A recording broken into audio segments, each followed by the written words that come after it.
Growing up, I was raised by a single mother. So it was just my mother raising my brother and I.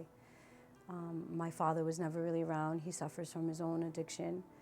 And I'm mulatto, so I am a little bit of Greek, Irish, Italian, and Puerto Rican. So my dad's side of the family didn't really want anything to do with me because I was half Puerto Rican.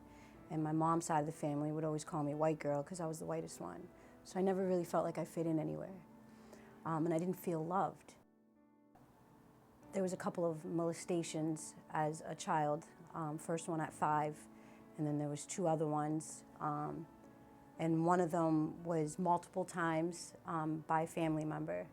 So it got to a point where I had like all this anger build up and pain. And I just couldn't hold it in anymore. And I resented my dad for a lot of that because I thought that if my father was in my life, no man could have hurt me the way they did. So I started drinking at the age of 12. I was put on probation on the age of 13, in and out of group homes, juvenile detention centers, till I aged out at 17. I found out I was pregnant at 16 years old in YDC, which is a juvenile detention center. And when I got out of YDC, I ended up moving in with this guy that I thought I loved.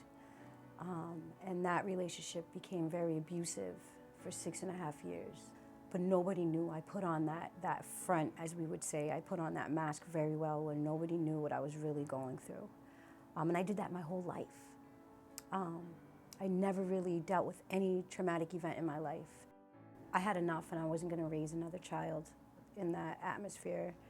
So I told him I didn't want to be with him anymore. He threatened to kill me and my kids. I had to call my mother. My mother came and with my stepfather and helped get me out of that relationship. So I started partying on the weekends, just going out drinking, and then it led into other things. I wanted to drink more, so I started dabbling into cocaine.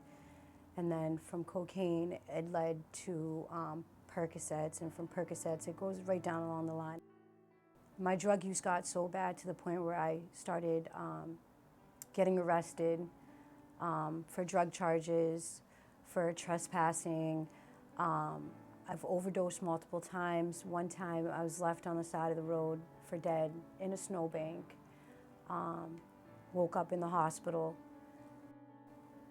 Pain after pain after pain, and I couldn't hold in anymore. I couldn't put on that front like I was okay, because I wasn't. Deep down inside, I was like crying out for help. I didn't know how to ask for help, because the household I was raised in was, what happens at home stays at home. You don't ask for help, which really screwed me up in the long run, because I just kept everything bottled up inside and didn't know what to do with it. My journey in and out of rehab started in 2012, and I was a chronic relapser. I've managed to put together clean time and sober time, but never recovery, right up until 2 years ago. I finally became aware that the reason why I kept going back out was because I wasn't facing myself. I was running from myself versus facing those problems, facing those issues, and just being able to feel and go through that process of feeling, to being able to let go of all that. But I really started to put in the footwork.